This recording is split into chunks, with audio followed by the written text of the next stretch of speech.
I've been using one of BenQ's monitors for almost a year daily now, and I've really loved it. We took a look at that specific monitor, the EX2710U, late last year, and I was fairly impressed with its visual performance and quality. It was a 27-inch 2K 165Hz gaming monitor, and it served me well.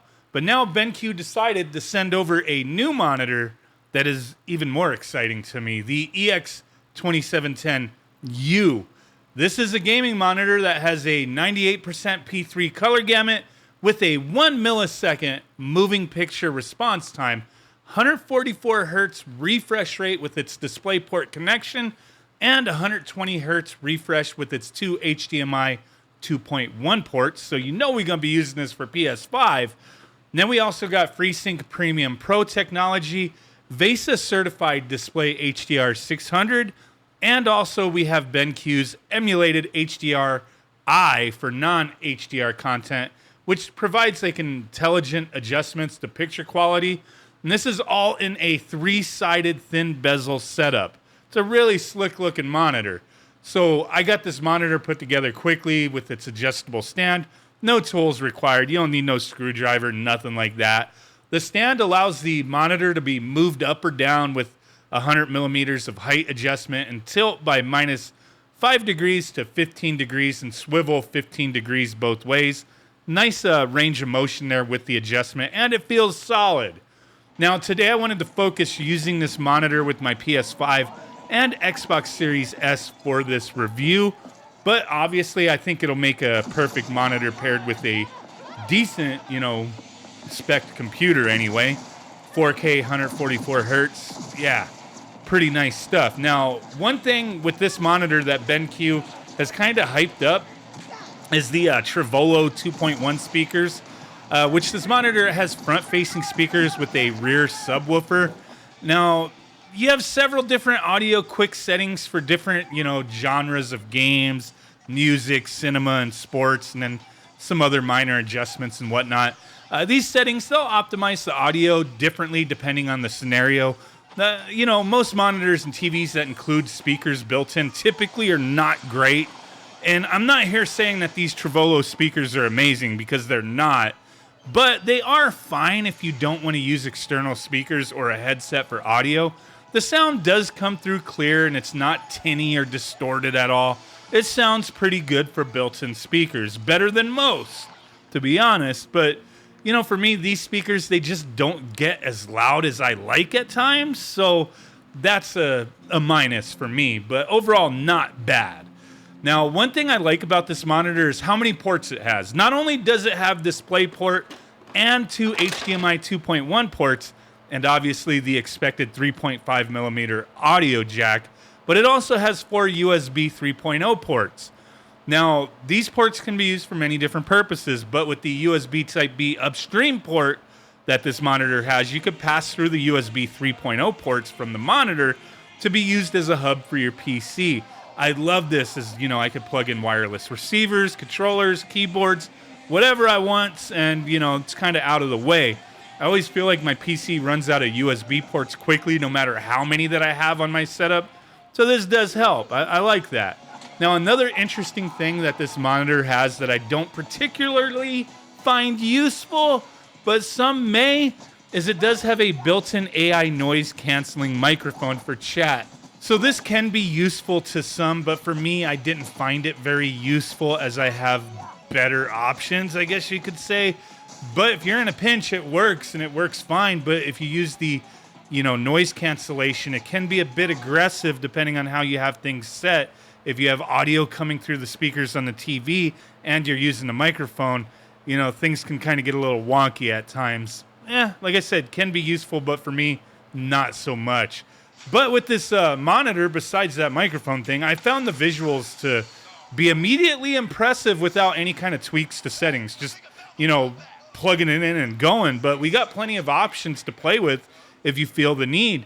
Now, right out of the box, everything looked great on both my PS5 and Xbox Series S. All the available video options that the monitor supports that's available on those systems showed to be available without any issues. Now, with PS5, you also have access to variable refresh rate and 1440p modes with this monitor. But one thing to keep in mind is that some options may not be available for you to mess with if you have the PS5 with VRR enabled. So, kind of look at those things depending on what you want to do. Now, also with this monitor, you get a bunch of eye care technology options to, kind of keep your eye strain at ease. You get all your low blue light options. The screen is certified flicker-free, and you also have the Brightness Intelligence Plus mode that can be used to intelligently adjust brightness and color temperature type of thing, depending upon your surroundings. So all very nice stuff. Now, also with the display options, I found the light tuner and black equalizer options pretty useful. They correct gamma issues and brightness. And it is helpful depending on the game that I was playing or scene that I was viewing. Stuff like Death Stranding, certain areas of the game can be pretty dark, and depending on how things are displayed, details can get washed out by that. And with these options, you can correct that, and it still looks nice. Doesn't blow out the image or anything. So I thought that was pretty good. And then you also have tons of different options to customize the image to your liking. Several preset options, all the gaming stuff with your HDR, HDRI options. But yeah, there's a lot of stuff you can mess with here to get the best out of it. Now, I've used, many different monitors over the years, including over the past few years, several different 4K and 2K monitors. And, I've been really impressed with what BenQ is doing. This particular monitor has to be the best quality one that I've ever used, just straight up. But also at the same time, I have to recognize this thing is quite expensive, but comparing it to other monitors out there that provide similar stuff, I could see why. But also at the same time, this particular monitor, it provides a lot more than what I personally actually need or would use. So yeah, there's a lot of things to keep in mind. But I do think the visuals are great. We had no ghosting, blurring, or issues at all as far as picture quality goes. Everything's vibrant and crisp, and I like it. The response time is great. I think the overall build quality of the monitor is really nice.